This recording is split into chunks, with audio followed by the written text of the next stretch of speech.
রাতে খাওয়া দাওয়া করতে বসে গিয়েছি। আজকে এনেছে রুমালি রুটি আর তরকা। আর এটা কি আছে গো?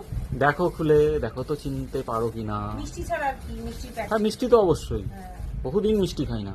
বহুদিন মিষ্টি খাই না, ওর জন্য মিষ্টি আনতে হবে।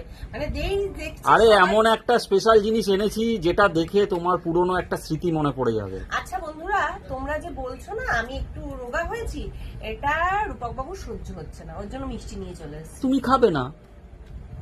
না এটা তো হবে না, বাড়িতে আনবে, আমি খাবো না এটা। আচ্ছা তুমি আগে খুলে দেখে বলো। এটা কিন্তু একটা খুব মানে জনপ্রিয় মিষ্টি। জনপ্রিয় তো বটেই। কোনো স্মৃতি মনে পড়ছে? না আমার কিছু মনে হচ্ছে না। লজ্জা পেয়েছে বুঝলে বন্ধুরা, সুস্মিতা লজ্জা পেয়েছে। লজ্জা কি আছে? রাবড়ি রাবড়ি আমার খুব প্রিয়, আর রাবড়ি সুস্মিতারও খুব প্রিয়। তাই আমাদের বউ ভাত অনুষ্ঠানে আমরা রাবড়ি করেছিলাম।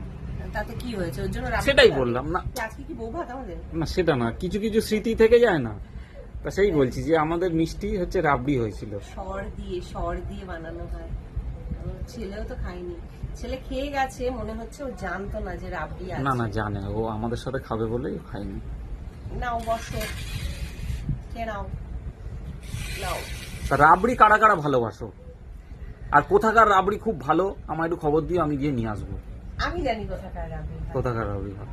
না, নবদ্বীপের সর ভাজা। নবদ্বীপের সরভাজা না, কৃষ্ণনগরের সরভাজা, নবদ্বীপের দই।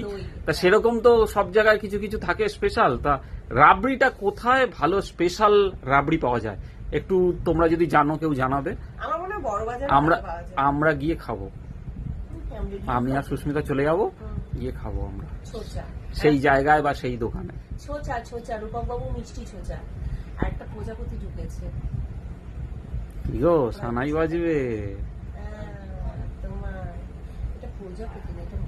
না না প্রজাপতি, ছোট্ট বাচ্চা প্রজাপতি। ঠিক আছে চলো, ওই পালিয়ে গেছে।